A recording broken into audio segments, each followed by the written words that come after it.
ರಾಜ್ಯದಲ್ಲಿ ಆಡಳಿತ ಪ್ರಕ್ರಿಯೆಯನ್ನು ಮತ್ತಷ್ಟು ಜನಸ್ನೇಹಿಗೊಳಿಸುವ ನಿಟ್ಟಿನಲ್ಲಿ ರಾಜ್ಯ ಸರ್ಕಾರ ಮತ್ತೊಂದು ಮಹತ್ವದ ಕ್ರಮ ಕೈಗೊಂಡಿದೆ. ಕಂದಾಯ ನ್ಯಾಯಾಲಯಗಳು ಕಾನೂನು ಚೌಕಟ್ಟು ಮೀರಿ ಕೆಲವು ತೀರ್ಮಾನ ಹೊರಡಿಸಿರುವುದು ಗಮನಕ್ಕೆ ಬಂದ ಹಿನ್ನೆಲೆಯಲ್ಲಿ ಇದರ ತಡೆಗಾಗಿ ಕಂದಾಯ ಇಲಾಖೆ ನೂತನ ಹೆಜ್ಜೆ ಇಟ್ಟಿದೆ.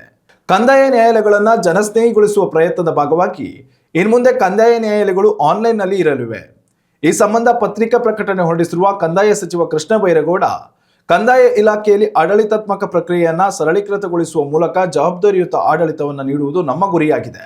ಸಾರ್ವಜನಿಕರಿಗೆ ಸೇವೆ ಸಲ್ಲಿಸುವ ದೀರ್ಘಕಾಲೀನ ವ್ಯವಸ್ಥೆಯ ಬದಲಾವಣೆ ವಿಧಾನವನ್ನು ಅನುಸರಿಸುತ್ತಿದ್ದೇವೆ ಎಂದು ಅವರು ಮಾಹಿತಿ ನೀಡಿದರು. ಈ ಹಿಂದೆ ಕಾನೂನು ಮೀರಿ ಆದೇಶ ನೀಡುವುದನ್ನು ತಡೆಯಲು ನ್ಯಾಯಾಲಯಗಳಲ್ಲಿ RCCMS ಸೇರಿದಂತೆ ಡಿಜಿಟೈಸೇಷನ್ ಮುಖಾಂತರ ಆದೇಶಗಳನ್ನು ನೀಡುವ ವ್ಯವಸ್ಥೆಗೆ ಚಾಲನೆ ನೀಡಲಾಗಿತ್ತು. ಇದೀಗ ಇನ್ನೂ ಒಂದು ಹೆಜ್ಜೆ ಮುಂದಡಿ ಇಡಲಾಗಿದ್ದು, ನ್ಯಾಯಾಲಯಗಳನ್ನು ಆನ್ಲೈನ್ ಮುಖಾಂತರ ನಡೆಸುವ ಪ್ರಕ್ರಿಯೆಗೆ ಚಾಲನೆ ನೀಡಲಾಗುತ್ತಿದೆ. ಉತ್ತಮ ಸಂಸ್ಕಾರಯುತ ಶಿಕ್ಷಣದೊಂದಿಗೆ VSS English medium CBSE school Udupi Muddur. ನರ್ಸರಿಯಿಂದ 10ನೇ ತರಗತಿವರೆಗೆ ಶಿಕ್ಷಣದ ಜೊತೆಗೆ 5ರಿಂದ 10ನೇ ತರಗತಿವರೆಗಿನ ವಿದ್ಯಾರ್ಥಿನಿಯರಿಗೆ ಉತ್ತಮ ಹಾಸ್ಟೆಲ್ ಸೌಲಭ್ಯವೂ ಇದೆ. ನಿಮ್ಮ ಮಕ್ಕಳ ಪ್ರವೇಶಾತಿಗಾಗಿ ಈ ಸಂಖ್ಯೆಗೆ ಕರೆ ಮಾಡಿ.